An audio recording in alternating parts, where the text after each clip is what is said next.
আসসালামু আলাইকুম, সবাইকে স্বাগত জানিয়ে শুরু করছি আজকের ভিডিও। আপনারা যারা কানাডাতে জব অফার নিয়ে আসতে চান, আল্লাহর রহমতে যদি জব অফার পেতে চান, তাহলে আপনাদের কয়েকটি কাজ যদি আপনারা করে রাখতে পারেন, কয়েকটি কাজ যদি আপনার করা থাকে, তাহলে কিন্তু আল্লাহর রহমতে আপনারা জব অফার পেতে পারেন। তো বেশি কিছু না, 5 থেকে 6টা কাজ যদি আপনি করে রাখতে পারেন, তাহলে ইনশাআল্লাহ আল্লাহর রহমতে আপনারা কিন্তু ওয়ার্ক পারমিট নিয়ে কানাডাতে আসতে পারবেন। এটা কিন্তু আপনাদের জন্য সহজ হয়ে যাবে। প্রথমে যে কথাটা বলতে হয় সেটা হচ্ছে যে আপনাকে অবশ্যই আপনি যে ইংলিশ পারেন সেটার একটা প্রুফ লাগবে, যেটা হচ্ছে আইএলটিএস। আইএলটিএস এর হচ্ছে আপনার জিটিটা দিলেই হবে, জেনারেল টেস্ট যেটা, সেটা দিলেই হবে। এবং আইএলটিএস এর স্কোরটা থাকতে হবে অ্যাটলিস্ট লাইক 5 to 5.5। এটা হলে আপনি হচ্ছে একটা সেফ জোনে থাকেন। এটা হচ্ছে একদম সর্বোপরি সবকিছুর ক্ষেত্রে এটা খাটে।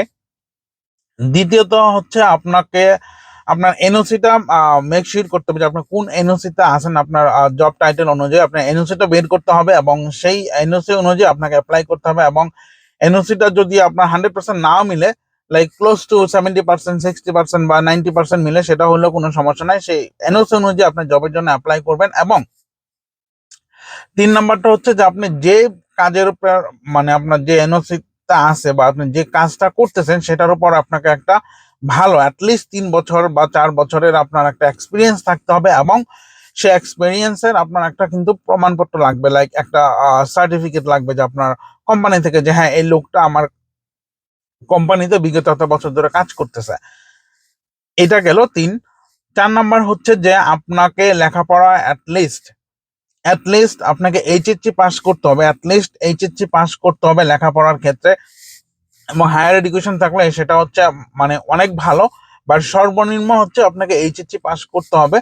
সেটা যদি আপনি থাকে সেটা আপনার জন্য ভালো। এবং অবশ্যই এই আপনার যে সার্টিফিকেটটা আছে সেটাকে অবশ্যই ইসিএটা করে নিতে হবে। সেটা অবশ্যই ইসিএটা করে নিতে হবে, কারণ এটা হচ্ছে আপনি যে লেখাপড়া করছেন সেটা ক্যানেডিয়ান মানদণ্ডে আপনার কোয়ালিফিকেশনটা কি সেটা হচ্ছে আপনার ওরা চেক করে।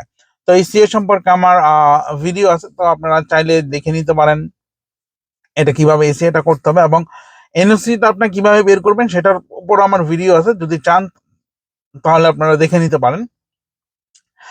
এটা গেল 4। 5 নম্বরটা হচ্ছে যে আপনাকে অবশ্যই ক্যানেডিয়ান ফরম্যাটে একটা মানে সিবি এবং কভার লেটার তৈরি করতে হবে। সিবিটার মধ্যে তো আপনার সবকিছু থাকবে, জীবন বৃত্তান্ত থাকবে। এবং কভার লেটারটা আপনাকে এমন ভাবে লিখতে হবে যেটা আপনাকে মানে আপনার সম্পূর্ণ আপনাকে উপস্থাপন করবেন, যে আপনাকে লাইক যতটুকু পারেন আপনাকে উপস্থাপন করবেন, যাতে ওরা দেখলে, ওরা পড়লে বুঝতে পারে যে না, আপনাকে যদি ওরা হায়ার করে, লাইক সাপোজ আপনাকে এখন হায়ার করলো, আপনি কালকে থেকে ফিট কাজ করার জন্য, এভাবে নিজেকে আপনাকে উপস্থাপন করবেন আপনার কভার লেটারে। তো এই কয়টা জিনিস যদি আপনার কমপ্লিট করা থাকে, এই কয়টা জিনিস যদি কমপ্লিট করা থাকে, তাহলে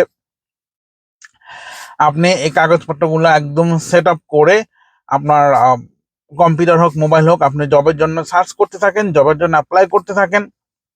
এবং ইন্টারভিউর জন্য একটা মেন্টালি প্রিপারেশন নিয়ে রাখেন, ওরা কি ধরনের প্রশ্ন করতে পারে, কি ধরনের আপনাকে আপনার সাথে মানে কথা বলতে পারে, সেই জিনিসগুলো একটু মেন্টালি প্রিপারেশন নিয়ে তারপর আল্লাহর রহমত আপনারা অ্যাপ্লিকেশন করতে থাকেন।